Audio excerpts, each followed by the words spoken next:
Well, good morning or good evening, everybody. Welcome to this panel. My name is Jennifer Miskimmons. I am the Department Head of Petroleum Engineering at Colorado School of Mines, and I have the honor of moderating this panel this morning. With us, we have Helen Chang, who is the Manager of Resource Analysis and Conservation with Indian Oil and Gas Canada, which is a special operating agency for the Government of Canada. She has previously held a variety of different positions with CNOOC International, Talisman Energy, BP Canada, and Shell Canada. She holds BS and MS degrees in petroleum engineering from the University of Alberta and has been very active in SPE through the years. And we've spent a lot of time together on SPE panels. Would also like to introduce Dr. Syed Farouk Ali, who is a distinguished professor at the University of Houston. Prior to his appointment at U of H, he served as the Encana Petroleum Society chair at the University of Calgary. Dr. Farouk Ali has over 40 years of experience in industry and academia. 60 years. I pulled that off. Wow. You need to tell University of Houston to update your bio. 60 years of experience in industry and academia. And this is something that's amazing to me. He has authored more than 500 papers, which is mind-boggling to me. Degrees of BS and MS, but specifically MS and a PhD in petroleum and natural gas engineering for Penn State University. And last, definitely not least, Chris Wright is the CEO and chairman of the board of Liberty Energy. Chris also founded and serves as executive chairman of Liberty Resources. Chris holds a BS in mechanical engineering from MIT and did graduate work at both UC Berkeley and MIT. Chris founded Pinnacle Technologies, which many of you might be familiar with, in 1992 and served as CEO until 2006. And I would say that Chris probably single-handedly created the fracture mapping industry through those endeavors. Pretty impressive. And many of you might know he's also a huge advocate for the oil and gas industry and has a lot of good information when it comes to the future of oil and gas. So with that, I'm happy to introduce all of them. Thank you all for joining today. And I think we're going to start off with a question first. And Chris, I think I'll just start off with you. Given our panel title, what do you see as petroleum engineering's future in the energy mix? Well, look, oil and gas have their largest ever market share as the supply of U.S. energy today. You never hear that, but nearly 70% of the energy consumed, not produced in the U.S., comes from oil and gas today, the highest ever.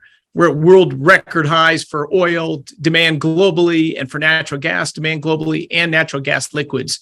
So the rumors of our death have been much exaggerated. So look, I think because people believe we're soon to die, it's pushing less people into our industry, but I think our future is actually quite bright. So I think it's actually a tremendous time to be studying petroleum engineering right now. The opportunities are tremendous and they're bright, and people don't think they are. So, you know, good on you to be in this industry. I think you've got a great future and hope I see some of you at Liberty someday. Great, Chris.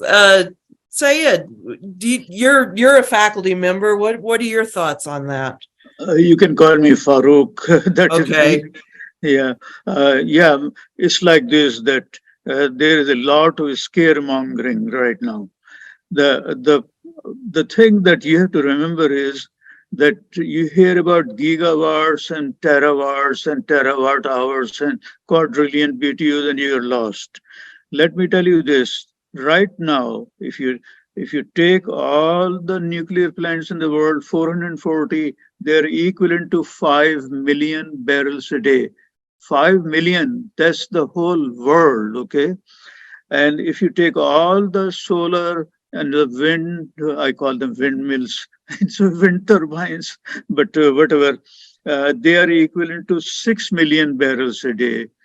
Okay, so you hear a lot about these things. They are altogether equivalent to 11 million barrels of oil per day, equivalent, okay? And our current consumption of oil, gas, and coal is equivalent to 220 million barrels a day, 220 million barrels a day, and 11 million barrels a day. So we'll come later in the discussion what we mean by net zero, okay? So oil is going to be here. According to Shell, we'll be producing 94 million barrels a day in 2050, according to BP less. And we will be producing much more gas, 181 trillion cubic feet a day. So that's how it is. Where will that come from, all that? Petroleum engineering is here to stay. I think there's a lot of people out there that are glad to hear you say that. Yeah. Well, the Helen? numbers are, you can check them all out. I checked them just this morning in case somebody questions 1 gigawatt or something. Mhm.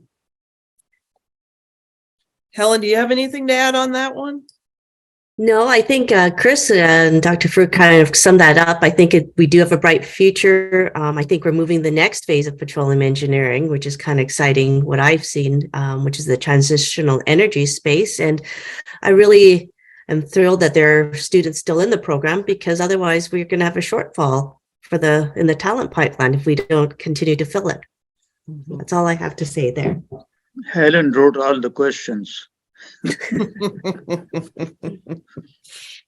So I'm gonna read the question, and I'll let whoever wants to jump in on this one first. What skills that are learned during a petroleum engineering degree do you think are most useful and transferable to other energy areas? Well, I'll jump in. And look, my thing is, when I was at school, and I think most people at school, I think overemphasize the specificity of what you learn. You know, really, engineering is about problem solving. It's about using math and logic and eliminating possibilities and trying to find the most likely dominant mechanisms that are controlling something, and then using those great quantitative skills that you've learned. This applies to everything. I mean, in my company, we hire people with engineering degrees in all areas of engineering. Petroleum engineering gives you a head start on some of those petroleum specific areas. That's excellent. But if you worked in any other side of energy or piece, you're learning quantitative engineering problem solving skills that are incredibly valuable, whatever field you work in. So I would say, look, the rigorous quantitative learning you're getting is going to serve you well wherever you go. The working in teams, figuring out how to get along with other people and figure out who's better at what and how you work together as a team, that's as well just a timeless skill. So look, I'm thrilled with the department you've gone in. I'm highly convinced you will not regret it. But don't worry too much about the very specifics about what you might do next. Well, I will say this, that petroleum engineers are the masters of injection and production of fluids of any kind. They're masters of drilling wells to almost, I shouldn't say that almost any depth, but the deepest we've gone is the Kola well. The Russians drilled it 8 miles deep. They did a real poor job at it, and it's now just junked. Really garbage if you see the picture. So we can do that. And other than that, we are assuming that there will be no oil and gas production. Well, if that is the case, there are many other things they can do. We'll come to one of the questions and I'll talk about it. Mhm. And I think just fundamentals, the fundamentals that you learn at school, and they are the specifics like fluid flow, heat mass transfer, PVT. They will take you into any side of the sector, whether it's petroleum, transitional energy. They've carried me through my career, and those are focus on your fundamentals. I know there's sometimes you sit in class and they're a little boring, but they will take you for the rest of your career. As a faculty member, I agree. Sometimes we are kind of boring, but there are the fundamentals that come in there. Helen, I'm going to start with you on this one because you and I've talked a little bit about this, but a lot of students have people come up to them that say, and it can be relatives, it can be friends, it can be other students. They say that their friends tell them that there's no future in petroleum engineering or the petroleum industry, and why are you studying this area? Do you have any recommendations on how they can combat that a little bit, or what they can tell their cohorts a little bit on that? Sure. And I'll share a little story about where I started. And just for full disclosure, I did not know until I joined the panel that Dr. Farouk, who's on it, was also my graduate supervisor. So that sets a little context. And when I started, we had just come out of the glut of the oil glut from to the 80s to the 90s, the OPEC price crashes. And at that time, it was doom and gloom. Like Chris said, it was, life was over. Now, if I believed that, I probably wouldn't have gone into engineering. What I've seen during that time has been things like there's a huge oil acquisition. Everyone had been offered jobs. They all got the offers retracted. It was Dome, which then became Amoco. We lived through that, like the acquisition phase. We lived through the bad prices. Then it came the development of oil sands and SAGD technology. And then it came, then again, doom and gloom, life is over. Then it came the shale revolution. Then it was, that's it, prices are, doom and gloom. Now what's next? Now they're saying, let's go back and look at these old wells. They call this now the new buzzword, transitional energy, but geothermal, lithium through brine, and so when I see that there's no future, to me, it's quite the contrary. There is a future. But what I see with the industry is that it continues to reinvent itself. With technological advancements, I find this industry is different than others in the sense that it's very creative and very agile. And, if I had said that there was no career, I wouldn't have gone to school. And you know what happened when I graduated? Looking forward, there was lots of jobs to be had. And so sorry for the ones who thought this wasn't the industry to play in, because it's been a really good place to be for my career.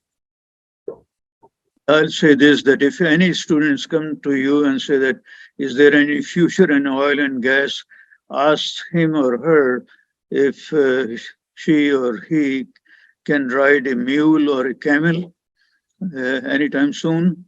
So that's how it is. Oil and gas is here to stay for a long time. And I'm not even talking about the abiotic theory of oil. If you believe that, and I have done a lot of work on that, and this is not something developed by crackpots. Nobel Prize winners believe that, but I won't go into that. If that is true, then we have oil for a long, long time. But current situation is this, that if you consider all the oil, gas and coal, and gas hydrate, that's my great interest, then we have oil for maybe at least 1,000 years. Tell them that. Wow. Chris? And awesome, Farouk. And I'll come at it from a couple different angles. First, when I was your age, when I was in college, I was actually in the energy transition. I went to college specifically to work on fusion energy, because when I was a kid, there was also sort of a mania that the world was going to end, and it was disaster. It also involved oil and gas, but then it was that we were running out of oil and gas and farmland and fertilizer, and we didn't know if it was 1995 or 2000 or maybe 2005, but surely all the hydrocarbon resources would be depleted and industrial civilization would end and life expectancy would start shrinking. So that's pretty heavy stuff as a high school student. So boy, I went to work on a solution. I went to MIT specifically to work on fusion energy, because I mean, that's what powers the sun and the stars and all that. And this is limitless. It is awesome. Cold fusion? No, this was hot fusion. This was before cold fusion. So I went to work at hot fusion, which is hard, but has a prospect that it probably gets there, unlike cold fusion. I worked on solar energy in graduate school. I worked in geothermal, sort of next generation geothermal, for a couple of years during and after graduate school. So, I didn't intend to go into oil and gas at all, but I went into energy because I was born middle class. I had above average quantitative skills. I felt super lucky. And believe me, I've had a lucky life. But I knew in my own community in downtown Denver, I saw homeless people. I knew nothing about substance abuse or mental illness then, but I just saw clearly not everyone had the opportunities that I had.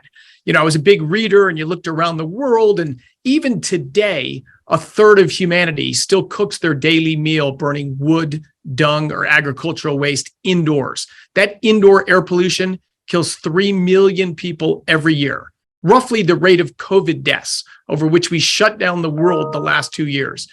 So look, I think that the problem today is we don't have enough, not everyone has access to oil and gas, has access to modern, long, healthy lives that we all have today if you're on this Zoom call.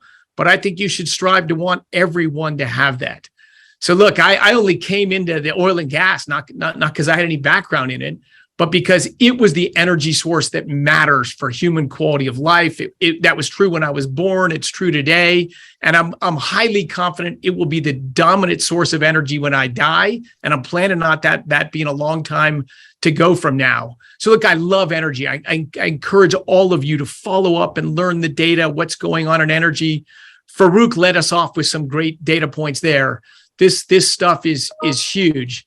But, you know, as you dive in, you can't make a windmill without coal, natural gas, and oil. So look, oil and gas are the center of the world energy economy, and they will be for a long, long time to come. Yeah, if I make a quick comment, I'm originally from India, and in India, out of the 1.4 billion people, 900 million live below $2 a day. And out of those, 600 million people live at less than $1 a day.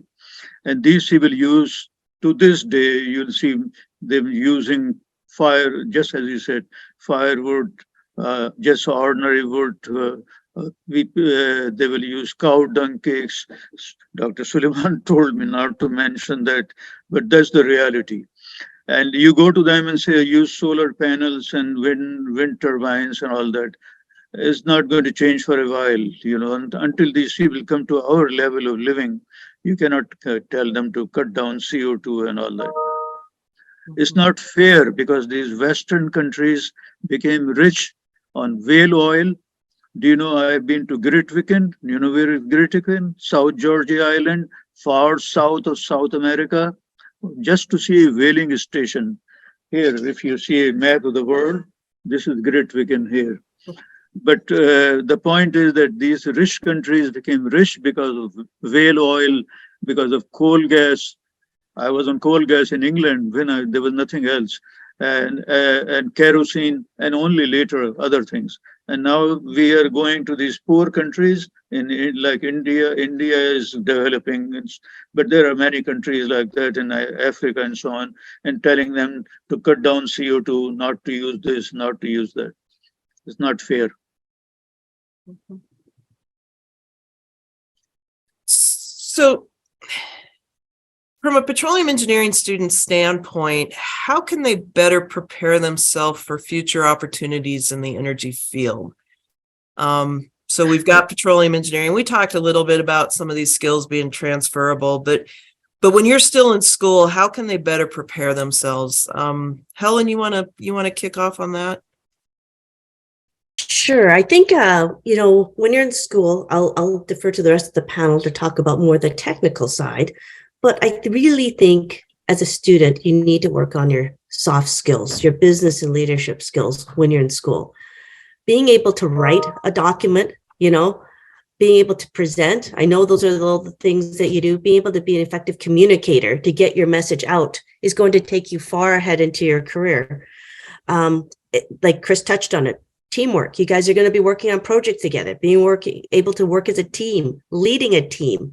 And as you're a student, because you can all become SP members for free, start your networking now.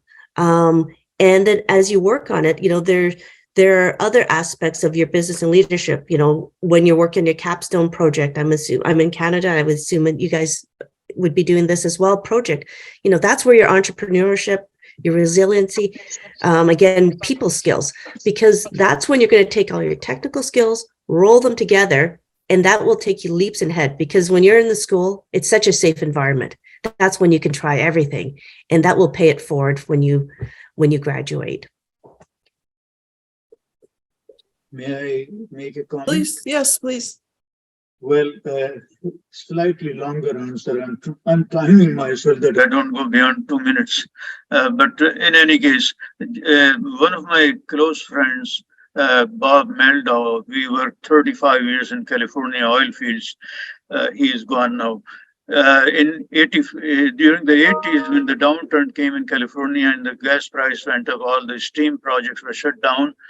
So he learned welding. Can you believe that? He learned welding for 6 months. And the oil prices again went up, the gas prices went down. It was back in the oil fields. But here, just to save time, here's the list of what the petroleum engineers can do. As I said, petroleum engineers are masters of injection and production. They can do all kinds of things about any injection, any production, okay, geothermal, whatever you name. And they can create salt caverns, because we know how to inject water to dissolve materials. We inject acid and all kinds of stuff. So here are 50 things. And if you give me 1 more hour, I'll write 50 more. So that's how it is. And none of them is anything other than injection and production and what I just described. So there are an awful lot of things that we can do if you assume that there will be no more oil and gas production. I hope there was a very important question which is not here, is what does net zero mean? Okay, so I won't belabor it any further, but that's how it is. The oil, anybody who learned petroleum engineering in the school is capable of doing many other things apart from baking bread. Farouk made a lot of great points. I'm going to follow up on what Susan said. Look, technology and engineering, why is the world different today than it was throughout all of history? And a huge amount of that is innovations, technical innovations. People saw things are this way, but they could be that way. So first of all, hats off, congratulations for studying engineering. It's not easy, it's hard, but ultimately it's the main force driving change in our world, lifting up living standards, making the world a better place. But which ideas happen? Which ideas move forward? This is driven dominantly by personal skills, by communication skills. If we interview someone and they're smart and they're confident and they got good ideas, you see a good technical person, man, they're very valuable. We are hiring them all the time. If you see someone that has all of that, but also has strong personal skills, smart, confident, but yet humble, always asking the others, what do you think? How might that work? What am I missing? You know, you've got to have a different approach to that. How would you do it? You know, you see someone who rolls that way and you think future leader. It's awesome. It's very important to have the technical skills. I never want to underplay those. But as Susan made the point, like that biggest thing that'll help you get to that next level is just to be good at communicating. I say people do business with people they like and they trust, you know, so engaging with other people, I run a camp for inner city kids that are 13 years old. They stay at my house for a week. My wife and I run this camp and they all want to know what's the most important skill in business. And I tell them, be nice and communicate with other people. So combine that with the fantastic engineering education you're getting and there's no limit to where you'll be in your future. Thank you. Good. Yeah, I agree. Those are excellent points across the board. I'm going to jump off of some of our prepared questions, and then we've got some questions coming into the Q&A. You know, there's a lot of pressure to shift away from oil and gas, specifically by global powers, and I think a lot of that has to do with the politics and whatnot involved on that also. So how trying to think about how to ask this question, but how's the politics going to affect the future of the energy mix and its impact on some of the areas in petroleum engineering? And how's how does that play into what global markets actually say also? So Chris, I'm gonna toss that one to you to start with. Yeah, I'll jump in. When I travel around Liberty offices, I get asked this question by everyone. Oh my gosh, so-and-so got elected. It's going to be the end of our industry. And my short answer, Jennifer, is the politics matters wildly less than you think. Don't worry about all the nonsense you hear. When energy hyperbole meets physics, physics wins every time, in the past, today, and in the future. So proclamations, they're just proclamations. It's not these people are evil saying that. People are saying this stuff because they think it's politically good for them to communicate that message. Most of them saying that know that it's nonsense, but they think it's politically good to do it. Now, is it destructive? Absolutely. Does it lead to malinvestment? Absolutely. But ultimately, it's not going to change your future career opportunities.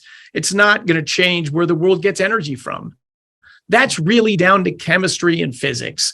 And think of everything you hear: wind, solar, batteries, nuclear, hydro, geothermal. These are all neat. All of them roll into the electricity sector. 20% of global energy is derived from electricity. 20%. What about the other 80%?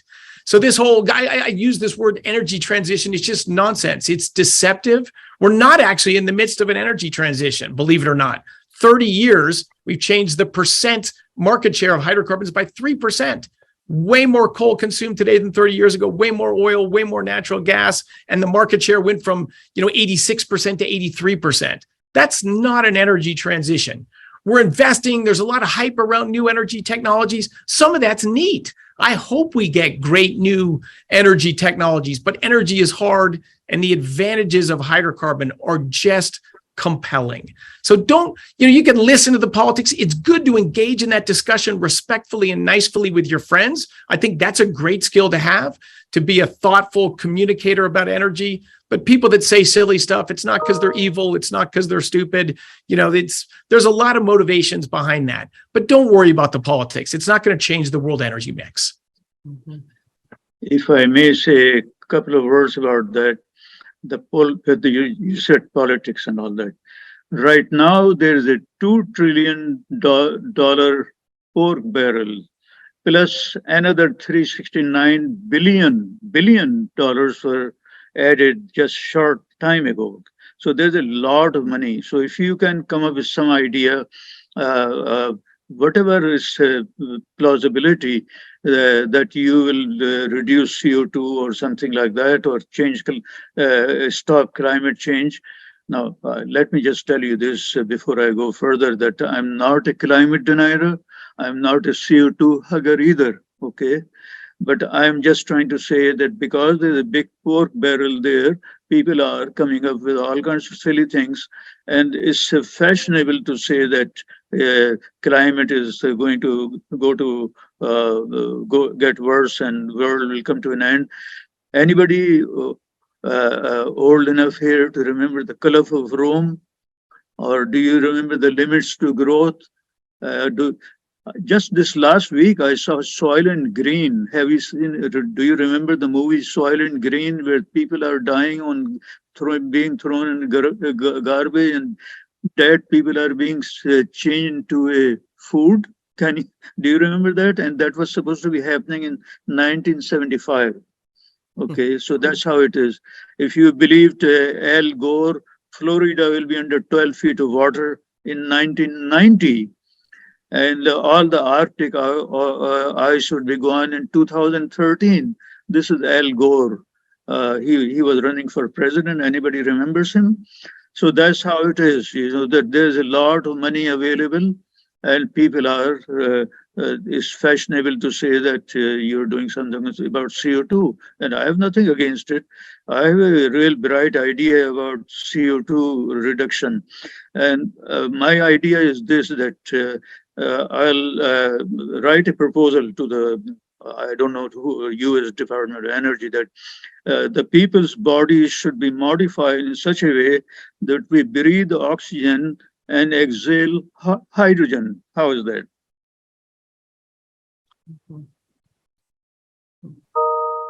Yeah. So I just wanted to add one thing, just that I smiled when Chris talked about the energy transition. And I smile every time I say that, because to me, it's the politics is just a buzzword. Whoever's running the bureaucrats, they come up with a new name. And then what you have to remember is politicians come and politicians go. So today I use the word energy transition because that's the word. But in the end, I often say, you mean petroleum engineering, right? Oh, yeah. Those guys. So good point there. Mhm. So this one is near and dear to my heart as an educator, but how do you see current petroleum engineering curriculums changing over the next 10 years, or do you? Is there any reason to change some of that? Helen, do you want to take a stab at one of those, or? Yeah, I'd love to do that. That's my favorite subject by far. Dr. Suleiman and I have discussed this back and forth. Okay, take geothermal energy, okay? The geothermal energy worldwide, I have worked on it in 1969 in New Zealand. I had thesis on that, and then I have worked on it in Indonesia, Santa Rosa. So I have worked enough to know what geothermal energy is.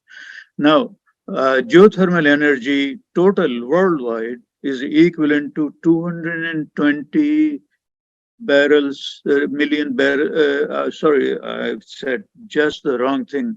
200,000 barrels per day. The entire geothermal industry, including Iceland and New Zealand, I'm going to visit, by the way, both of them. And the reason is that Dr. Suleiman has started a new course on geothermal engineering and asked me and one of my colleagues to teach it. So maybe we are adding 4 new courses, but they're all petroleum related. They are not in something totally all like shoe repair or something like that. So there will be some changes in the petroleum curricula to maybe suit the new thing. The newest thing is CO2 injection, not for oil recovery. CO2 injection for oil recovery and call it CO2 sequestration is a fraud, as I say, because you're producing more CO2 effectively than you're injecting. But CO2 injection in aquifers and mines and so on is a different matter. So we are changing the curriculum to include geothermal energy, couple of courses in CO2, basically injection, well performance, well construction, well testing, this sort of thing. But we are not going completely off track and changing the name of the department to like some of the department has done. Mhm. Helen, thoughts?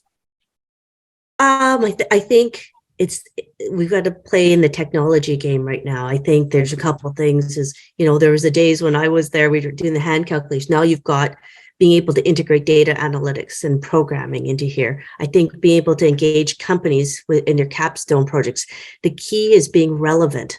And if you know by engaging industry in, as you look at capstone, then you're applying. And I think it's the application that I think we need to incorporate more, because right now industry changes so quickly, and it goes back with the initial conversation. You've got to adapt and you've got to be creative. And what better way than to see what else is out there as well. Chris, I'm gonna segue to you.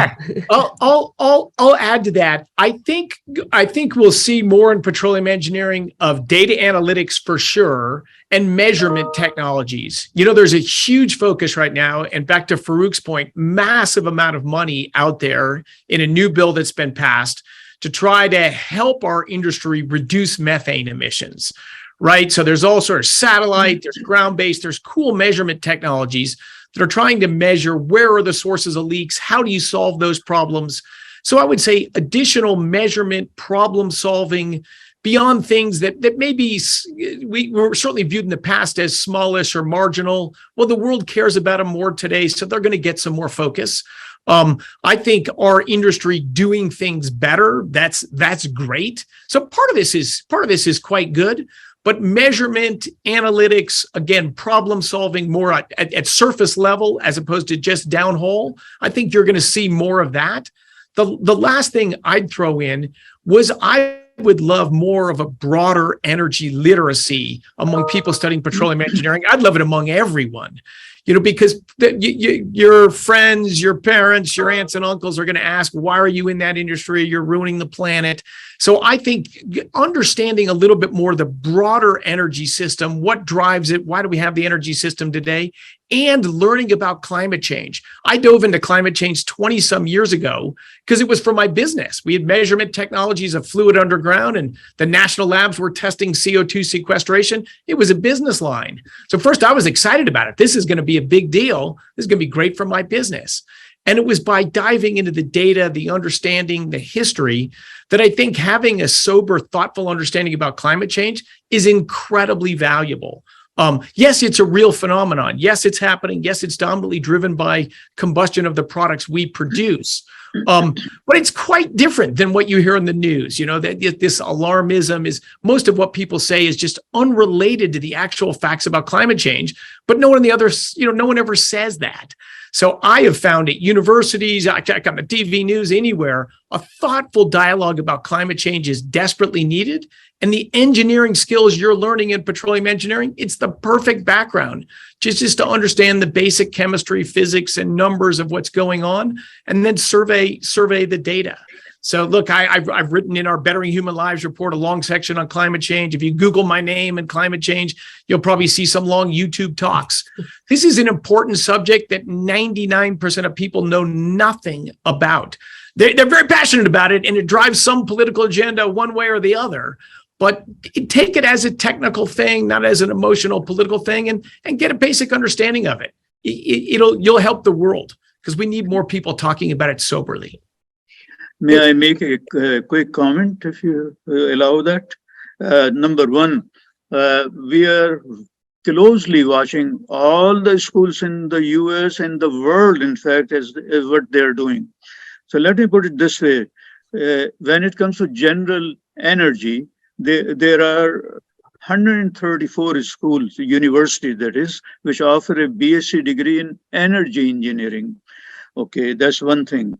The other thing is that number of schools have changed their names, and sadly, my old school, Penn State, has changed the name of the department so that you have to dig really several miles deep to find petroleum engineering in there, although they have a program in that.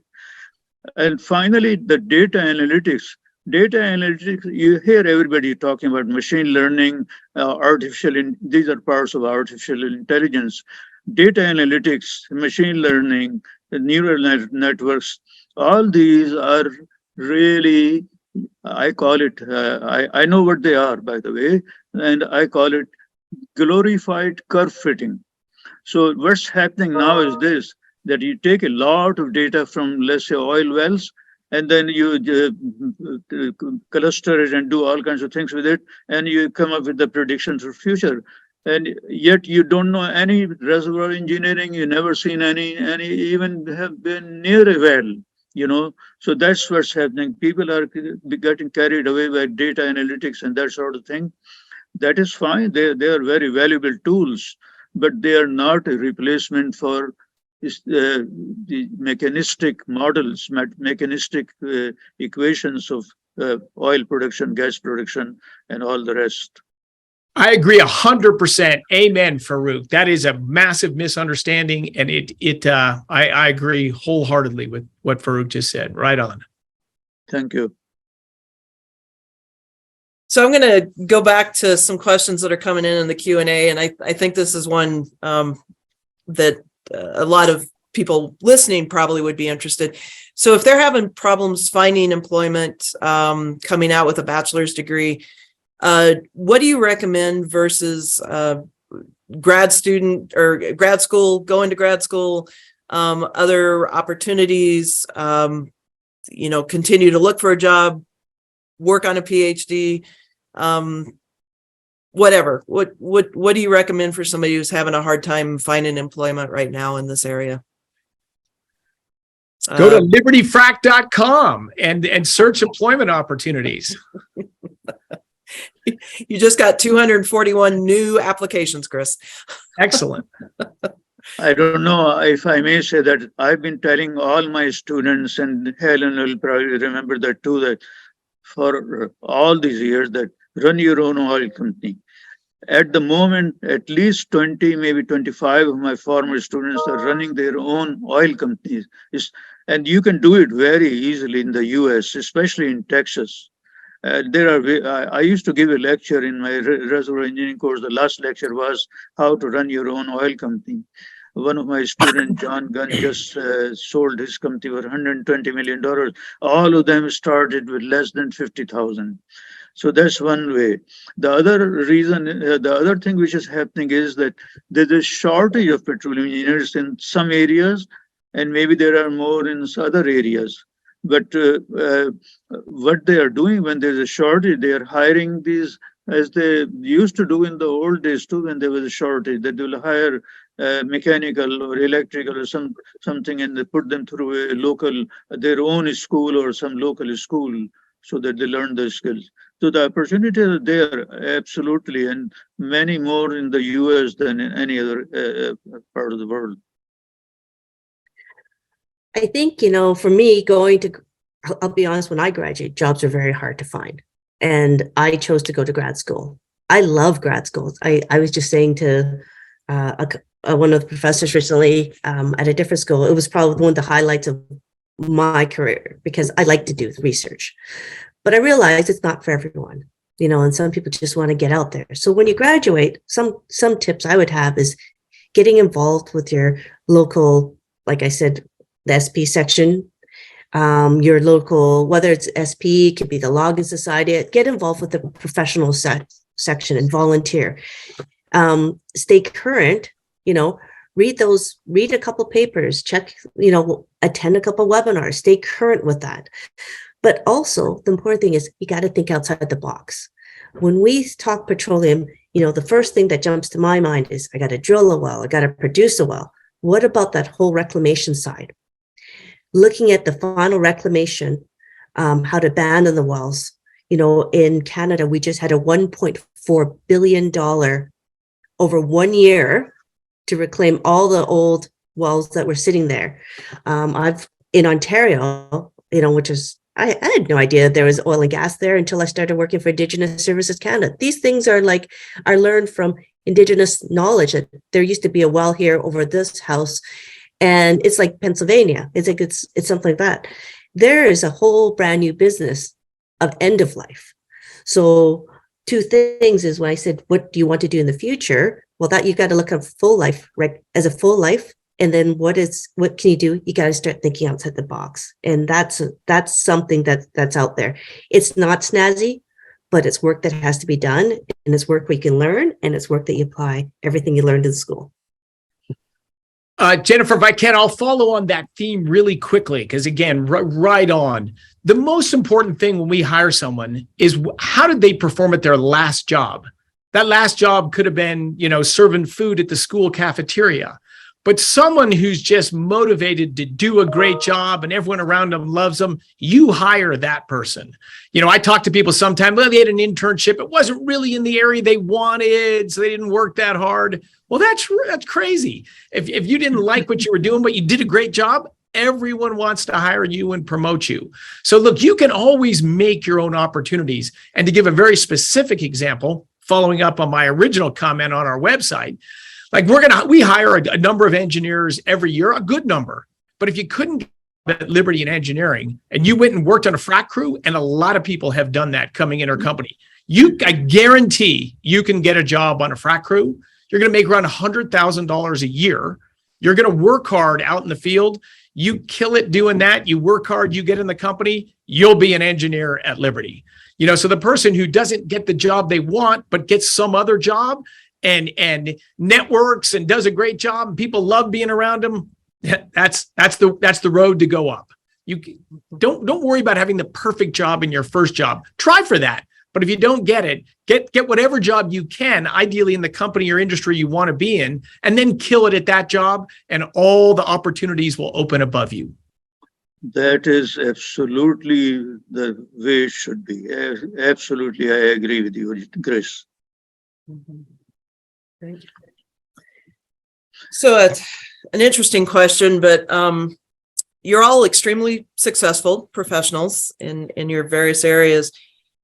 Are there any times during your careers that you wish you'd made a different choice or decision? And what are those? How would you rectify that? Just kind of more of a personal note there. Helen, you wanna start off? I laugh at this.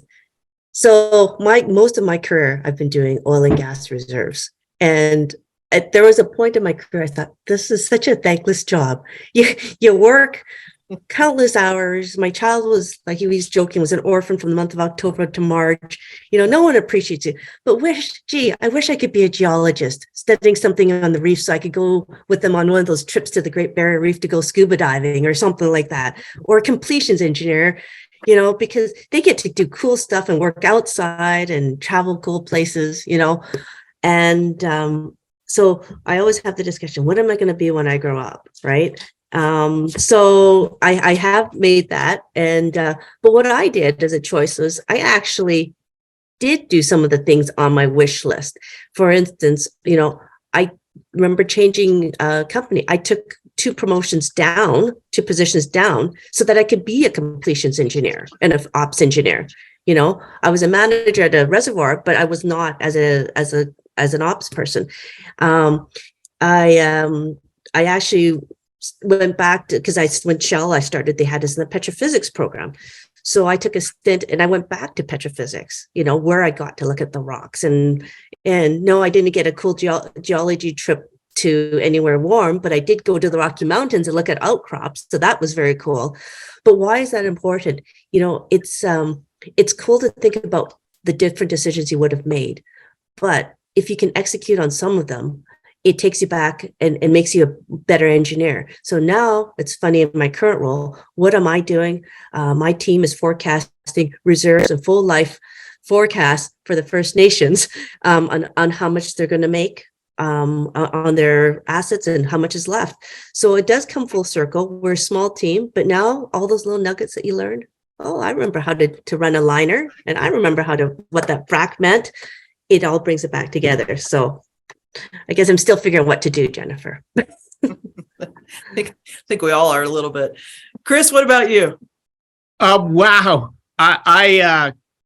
I've made a lot of mistakes, a crazy amount of mistakes in my career. At my current company, Liberty, that I started 11 years ago, I am confident I lead the team in mistakes. So I got to pick just one to answer Jennifer's question. Jennifer said she was boring, which is BS, by the way. She's fantastic. But so early on, the first company I started about 30 years ago, we were like 6 or 7 people, and I hired the 8th person, because on paper he looked like a good guy, had a degree from a nice university, and a sort of a little bit of a personal hardship story. And I was taken to this idea, but he just, he would cut corners. He wouldn't work hard when no one was looking. He would lie on his expense reports. And of course, I was like, I'm going to fix this guy. Todd was his name. I had so many talks with him, and, I'm going to try to straighten him out. But what I didn't realize was the other 6 or 7 people that were working so hard, their life was made worse. Everything Todd didn't do, they had to fix. The job didn't go as well because one weak link made their hard work, come up with an average end product. I didn't think about the impact his behavior had on everyone else in the company. And so, man, I should have fired Todd 9 months sooner than I did. I would have taken a lot of stress out of the lives of the other people on my team.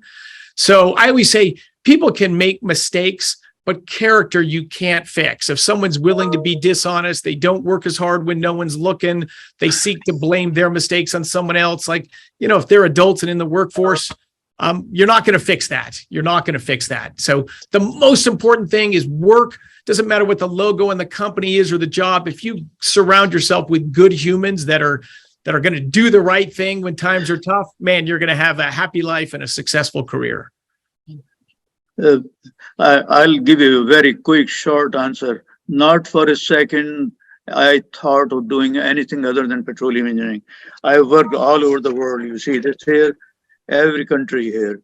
I especially see I went all the way north to the 80-degree latitude where they were drilling a well. I worked on it for a couple of days. So that's how it is. Just one other thing I like to say is that there are many questions on the chat. One of them asked me specifically a question, if he can, being a petroleum engineer, can he go into renewable energy? So a quick answer will be yes, go if you have to, and go into CO2 injection. There's a lot of activity there, although much of it is baloney. Good deal. So we've got a couple more minutes. They told us we could run a couple minutes over just a little bit. So we'll go around one more time. Any final thoughts or advice on this topic? So Helen, we'll start with you. Okay, I've in the spirit of petroleum, I've got 5 P tips, letter P's. Perseverance. It's you guys are in the tough haul now getting through school. You've got to get through this. There is a future for you. So you've got to finish your petroleum engineering degree. Patience, recognize that there's ebb and flows here, that the industry is cyclical. We talked about it, that the politicians come and go, and then the price is a bust. And so have patience. It will come through. People, develop your people skills. Remember, this is the time to develop your relationships with your mentors and your champions and your network, and build your relationships. Like Chris says, people don't get the job because of what's best on your transcript. They get the job on how you work with others. Professionalism in your career. And I've had this in my career. Sometimes they ask you to compromise your beliefs, and you've got to stay the course.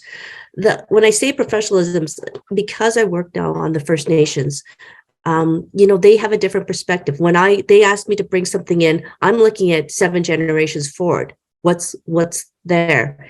And whereas an oil company that's leasing their land, they're looking at maybe the next couple of years. So maintain your professionalism and your ethics. And then finally, the last tip is pay it forward. I can't emphasize that enough. Give time to those just as others are giving time to you, because that's how we keep this industry going, is that as petroleum engineers, we continue to feed that talent pool. So with that, I'll pass it back to who's next. Dr. Farouk, would you like to? Just 30 seconds, no more. I'll say this, that if you are a petroleum engineer, continue doing what you're doing. If you are a student, consider petroleum engineering, because it's not going to die anytime soon. Thanks. Chris? I'll follow that same theme. Look, energy is the thing that enables everything else in life. If you look at successful societies and rising wealth, energy is always the driving factor. Everywhere and always, energy is what dictates the opportunities and quality of life of people. You are going into the most important industry in the world, by far, the energy industry, and you are going into the most important sector in the energy industry, by far, oil and gas. So God bless you. You're much wiser than me. I did not go directly into this field. You're getting it right the first time. Good luck. Have a great career. I hope I see you out there. Great. So many nice questions from the chat. I wish I could answer them. Yeah. A lot of interaction. Well, thank you all. It's been a pleasure to work with you on this. Chris, So. Jennifer, we had lunch together. I know we did. I know. Yeah. Thank you very much. Jennifer, you did a great job as a moderator today. I believe if you are not a petroleum engineer, you should be running a TV talk show. You are doing a great job. Okay. Thank you, Jennifer. Thank you, Chris. Thank you, Farouk. Thank you, Helen. All the attendees, we learned a lot of your discussions today, and please enjoy your rest of the day.